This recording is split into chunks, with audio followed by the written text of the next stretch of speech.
The Kingdom of Kongo once stood as one of Africa's great powers, a realm of kings and nobles who dreamed of glory and honor.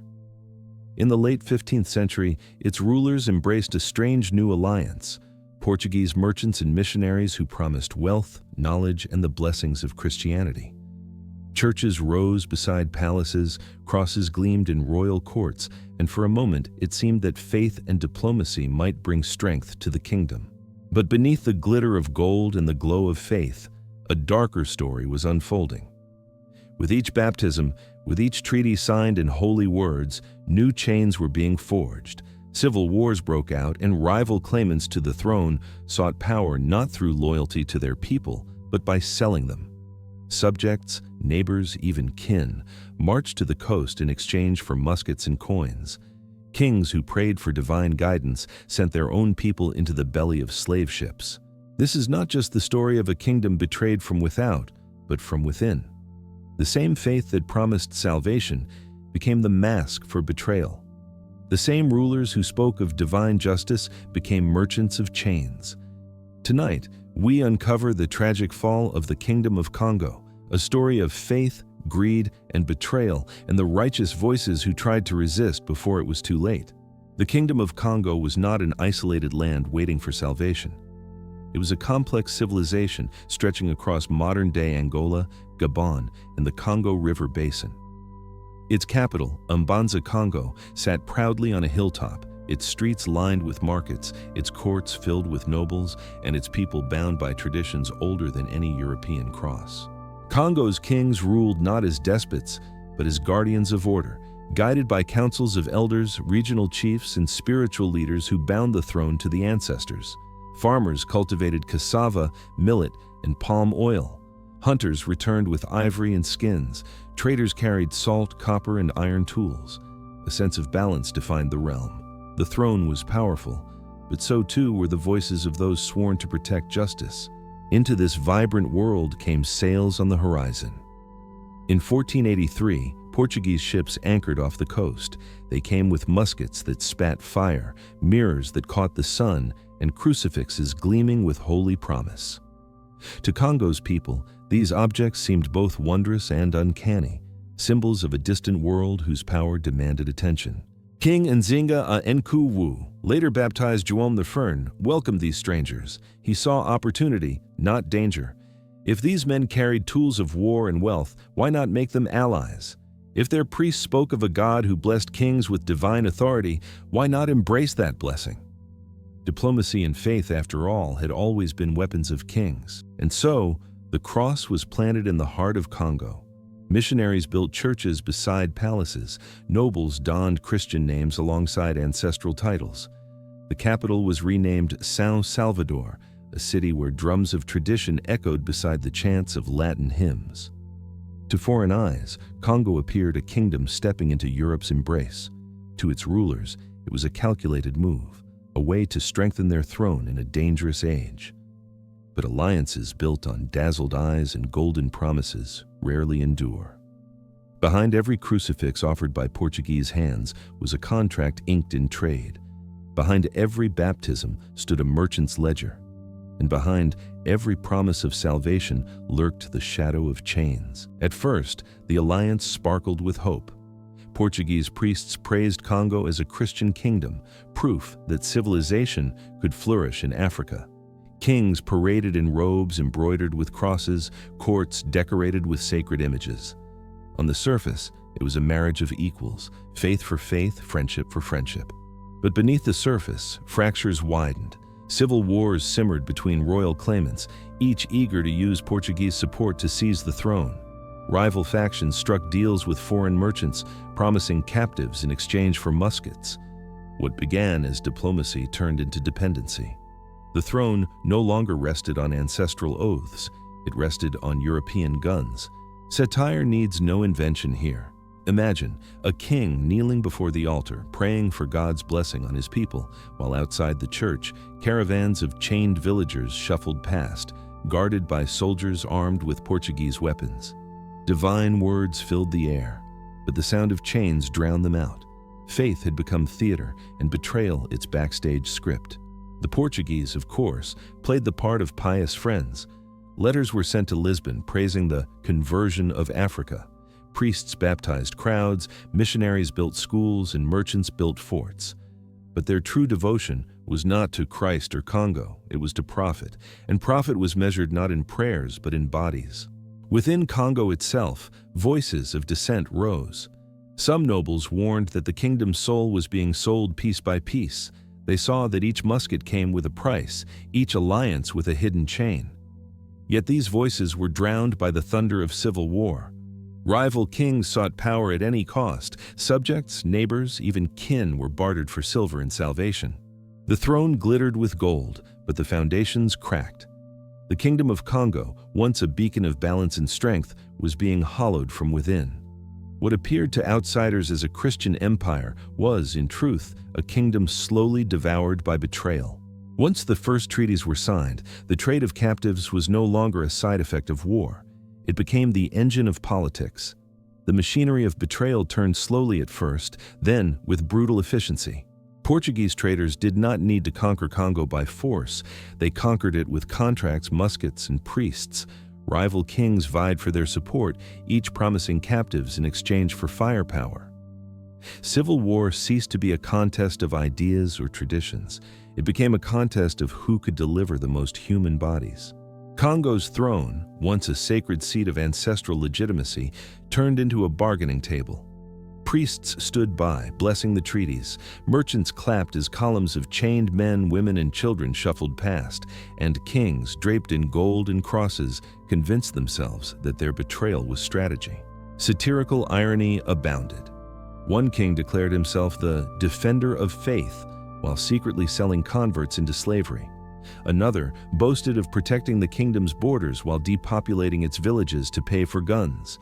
Palaces echoed with prayers of divine justice, but the courtyards outside were filled with captives waiting to be marched to the coast.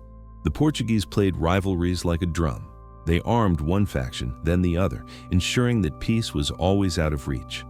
The more Congo fought itself, the more captives filled the forts along the coast. The more muskets arrived, the more villages burned. Betrayal was not an accident of desperation. It was the system itself. Ordinary people paid the heaviest price. Farmers abandoned their fields, artisans their workshops.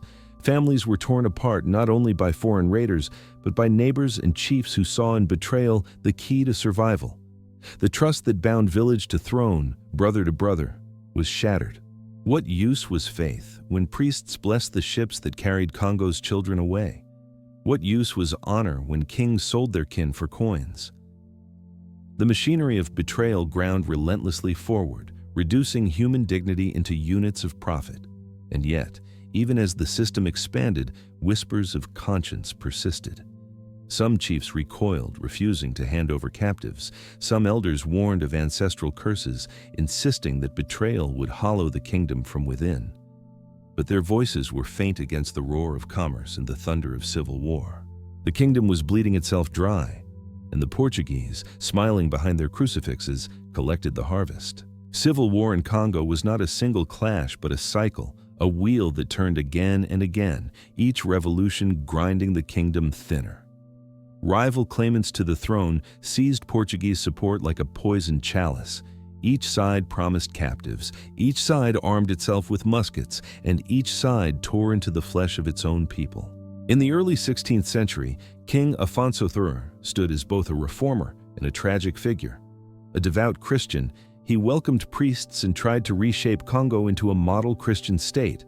He wrote letters to Portugal pleading for control over the slave trade, warning that it was devouring his kingdom. But his words were met with silence, or worse, with polite dismissal. Lisbon wanted captives, not conscience. The wars that followed after Afonso's death shattered any illusion of stability. Factions rose and fell like waves, each seeking Portuguese recognition as the true king, and each proved their loyalty by delivering captives to the coast. Battles no longer ended with prisoners integrated into Congo society. They ended with caravans marching toward the sea, guarded by soldiers carrying Portuguese guns. Satire sharpened the cruelty. Kings prayed for God's guidance in cathedrals built with Portuguese stone, while outside those same walls, their own subjects were herded toward slave ships. Portuguese priests offered blessings, but their blessings dripped with irony, crosses raised over ships whose decks reeked of chains and despair. The cost was not only in lives, it was in trust. Families whispered suspicions against one another. Villages looked to the throne not with loyalty, but with fear. Who could be trusted when betrayal had become the currency of politics? The kingdom that once prided itself on balance now staggered under corruption. And Portugal played the long game. With every war, more captives were shipped away. With every succession crisis, more guns were sold. The more divided Congo became, the more profit Portugal extracted. It was a cruel equation. The weaker the kingdom, the stronger the trade. By the 17th century, Congo's strength had been hollowed out. Armies that once defended the realm now existed to feed the trade. Villages that once enriched the capital now stood abandoned, their people stolen or slain. The throne glittered, but it stood on a mountain of bones. This was the true cost of civil war, not victory for one faction, not stability for the kingdom, but a slow, deliberate dismemberment. And every chain that left Congo's shores was another link in the kingdom's collapse. In the kingdom of Congo, faith was meant to be a shield. Kings carried crosses beside their scepters, nobles took Christian names, churches rose in São Salvador, their bells ringing over a capital once guided by ancestral rites. To many, this seemed a kingdom blessed, a model of Christian civilization in Africa. But behind the hymns and sermons lay a darker truth. The same priests who preached salvation in the cathedrals also blessed ships waiting on the coast. The same crucifix that gleamed above the altar was carved into the iron brands that marked human flesh. Faith, once embraced as a path to dignity, became the mask of betrayal. Satire wrote itself in these contradictions. A king knelt in prayer, asking God for protection of his people, while at that very moment his soldiers marched those people to waiting Portuguese traders. A bishop declared the light of Christ had entered Congo, while that light was carried into the darkness of slave forts. The hypocrisy was grotesque, but it was dressed in sacred robes. Portuguese missionaries praised Congo in letters to Lisbon, boasting that Christianity flourished there.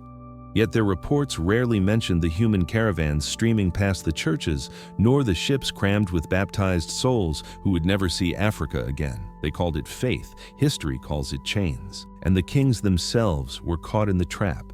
Some believed Christianity would strengthen their thrones, others used it as a shield for their ambition.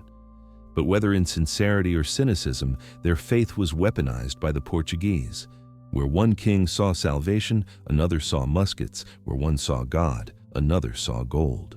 The illusion of faith kept the people quiet for a time. It gave legitimacy to rulers who betrayed them, cloaking their greed in divine language. But illusions cannot last forever. The more the churches rang with hymns, the more the streets outside echoed with chains. And when faith becomes a lie, the kingdom built upon it begins to crack. Trust is the foundation of kingdoms. In Congo, that trust was first fractured, then shattered. The throne was once seen as sacred, its authority flowing from ancestors and divine sanction. But when kings sold their subjects for muskets and gold, loyalty gave way to suspicion. The people looked to their rulers not as protectors, but as predators.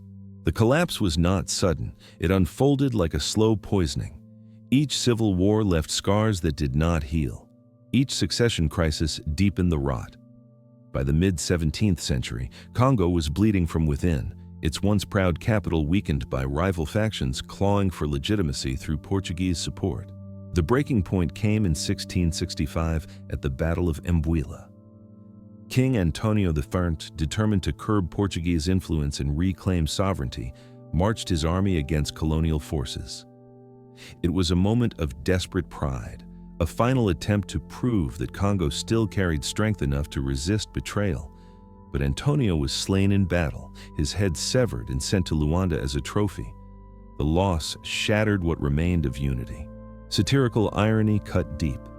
A king who carried the cross into battle was beheaded by men who claimed to be his brothers in Christ. A kingdom that once baptized nobles in Latin now buried its sons in silence. Priests preached mercy, yet blessed the soldiers who struck Antonio down. After Mbwila, the spiral accelerated. With no strong hand to hold the throne, factions tore at one another like wolves over scraps. Each warlord claimed legitimacy, each promised captives to the Portuguese, and each deepened the kingdom's ruin. The throne became little more than a golden stool balanced on bones. Communities, once bound by faith in their rulers, no longer trusted crown or church. Villages fled deeper inland, seeking refuge from both kings and traders. Families whispered warnings, "Beware your neighbor, for tomorrow he may sell you." The social fabric of Congo unraveled, thread by thread, until only tatters remained. The collapse of trust was the true death of Congo. For without trust, there is no kingdom, only chaos disguised in royal robes. Even as the kingdom of Congo crumbled within, its image abroad gleamed with irony. To European observers, Congo was paraded as a shining example of Christian Africa. Reports spoke of cathedrals in São Salvador, kings baptized with holy names, and priests guiding a once pagan land into the light of Christ. But these glowing accounts were shadows, carefully cast to hide the chains stretching across the Atlantic. Letters sent to Lisbon or Rome celebrated conversions while ignoring the ships anchored on Congo's coast, their holds packed with men, women, and children. A Christian kingdom was the mask. A kingdom of betrayal was the truth. Satirical contradictions piled high. European envoys toasted to Congo's civilization while calculating the profit per captive. Priests declared their mission one of salvation while inspecting the fort dungeons where their parishioners rotted in darkness. Kings who styled themselves as defenders of the faith bartered their kin as if faith were just another coin. The hypocrisy could split stone. How could salvation and slavery walk hand in hand? How could sermons of mercy be preached in churches built with the price of blood? The shadow of betrayal fell not only on Congo's rulers, but on the Europeans who cloaked greed in divine robes. Meanwhile, within Congo, the gap between appearance and reality widened into an abyss. Palaces still gleamed, cathedrals still rang with hymns, but villages were emptying, fields abandoned, families scattered.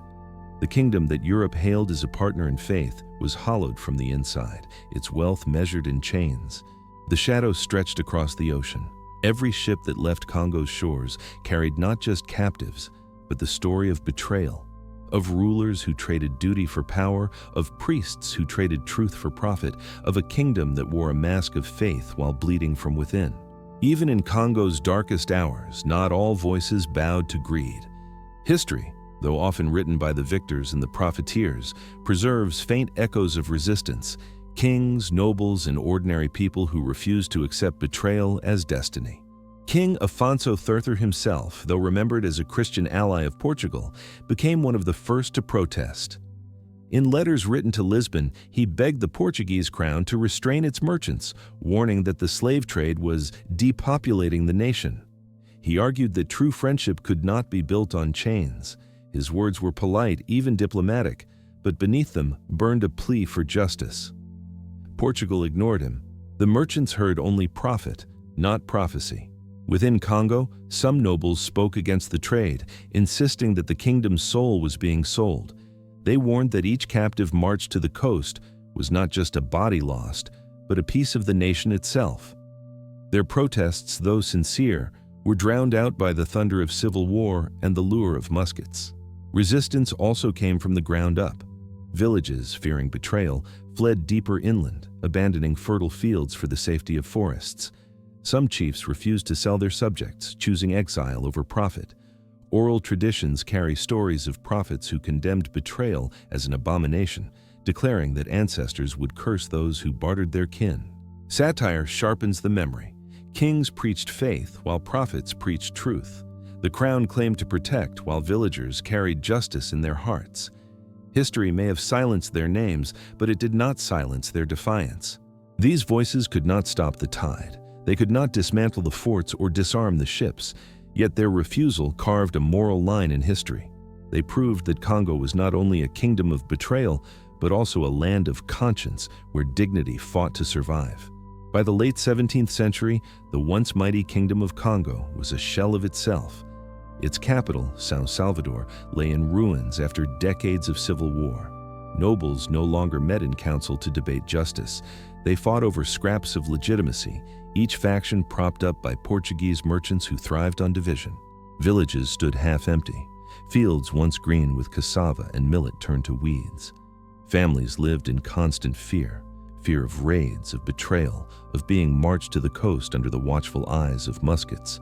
The very word neighbor became dangerous, for who could be trusted when kings themselves sold their kin? Satirical irony filled the ruins. The kingdom that once sought immortality through faith and alliance now survived only as a cautionary tale. Palaces built in splendor crumbled while Portuguese forts stood firm. Cathedrals echoed with hymns to Christ, yet the people who sang them were shipped away in chains. Congo's civilization was celebrated abroad, while its people vanished into plantations across the Atlantic. The legacy was not only material loss, but spiritual rupture. Trust in rulers collapsed. The bond between throne and people broke. Christianity, once embraced as hope, became tainted by its role as mask for betrayal. Even memory itself was scarred. Generations born in exile remembered Congo not as a kingdom of glory, but as a place that had betrayed them. This was the cost of betrayal, not just the fall of a throne, not just the depopulation of villages, but the loss of dignity and the corrosion of faith.